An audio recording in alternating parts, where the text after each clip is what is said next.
Voilà, Arnaud Ursule qui nous a rejoint. Bonjour Arnaud. Bonjour Isabelle. Et vous démarrez aujourd'hui avec du foot. Avec du foot, oui, les barrages de la Ligue des Champions qui concernent un club français, Nice, qui affronte les Italiens de Naples. Ça se joue en match aller-retour. Hier, c'était le match aller. Qui ne s'est pas bien passé du tout pour les Aiglons, surnom des joueurs de Nice. On va regarder tout ça. Nice qui a perdu 2-0. Les Aiglons jouent en noir et dès la 13e minute, c'est le Belge Mertens qui profite d'une sortie un peu cavalière du gardien niçois pour inscrire le premier but. Faute de Jallet ensuite en fin de match. La faute était en dehors de la surface. L'arbitre s'est trompé. Il a accordé un penalty transformé par Jorginho, 2-0. Et encore, ça aurait pu être pire. Regardez cette action qui ne va pas aller au bout pour les Italiens. 2-0, c'est quand même compliqué. Match retour mardi prochain. Foot toujours, Super Coupe d'Espagne et super but, Isabelle. Jugez plutôt, je mettais. Il est pas mal. Il est pas mal. C'est le Madrilène Marco Asensio qui inscrit ce but. C'est pour le Real Madrid de Zinedine Zidane. C'est la Super Coupe d'Espagne entre le Real, c'est ça, en blanc, et le FC Barcelone. Il y avait eu 3-1 pour le Real au match aller. Et hier, à domicile, le Real s'est une nouvelle fois imposé 2-0 avec un but de Karim Benzema. Le Real Madrid qui remporte sa 10e Super Coupe de son histoire. Il méritait bien un petit ralenti, celui-ci également.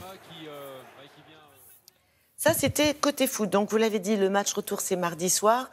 On passe au tennis, où il est question aujourd'hui, je crois, de Richard Gasquet. Oui, Richard Gasquet qui affrontait cette nuit Rafael Nadal, un joueur qui n'a jamais battu sur le circuit. 14 matchs, 14 défaites. Que s'est-il passé cette nuit ? Dit. On regarde tout de suite, Isabelle. Je ne vais pas faire durer le suspense plus longtemps. Ça s'est passé, on a envie de dire, comme d'habitude, malheureusement. Nadal en haut de l'écran, trop fort, trop précis pour Richard Gasquet. Nadal remporte le premier set sur le score de 6-3 avec autorité.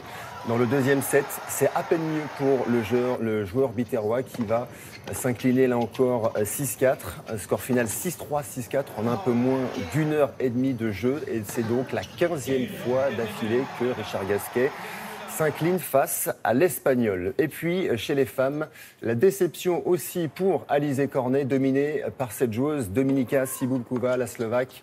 Le score 6-1, 6-4. Alors, il y a quand même eu une bonne nouvelle, la qualification d'Adrián Manarino qui a battu l'Américain Sam Querrey.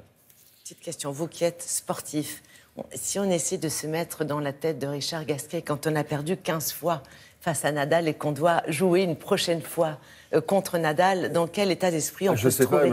Ça doit être dur. Je ne suis pas un champion, je suis très mal placé pour répondre à cette question. Moi non mais effectivement, au bout d'un moment, ça doit être pesant. Ça doit être impressionnant et on doit, à mon avis, dormir pas forcément très bien la nuit qui précède. Oui, quand on sait qu'on affronte sa bête noire, entre guillemets, on ne doit pas... Oui, effectivement. Bon courage. Allez, Richard, la prochaine fois sera peut-être la bonne. On continue avec de l'athlétisme ? Oui, et de l'athlétisme, mais pas n'importe où, dans le stade le plus haut du monde, direction Tignes. 3032 mètres d'altitude, un petit peu de neige, vous le voyez, nous sommes au pied du glacier de la Grande Motte où était organisé un concours un peu solide, un concours de saut en longueur, un concours de triple saut.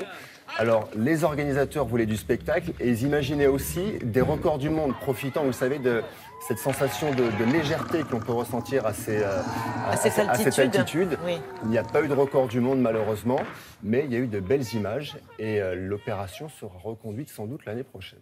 Là aussi, au niveau physique, il doit peut-être falloir un entraînement spécifique pour comment dirais-je, pratiquer une discipline à 3000 mètres d'altitude. Ça doit être compliqué, non ? Encore une fois, je ne suis pas un champion, je ne sais pas. Mais effectivement, non, mais vous êtes un bon journaliste. C'est déjà une bonne chose. Moi non plus, je ne suis pas champion. Mais on fait des entraînements en altitude, effectivement, pour entraîner le corps à produire plus de globules rouges. Ça arrive. On le fait beaucoup. Ouais, en tout cas, bravo à ceux qui pratiquent effectivement une discipline à une telle altitude. Merci beaucoup, Arnaud. À demain.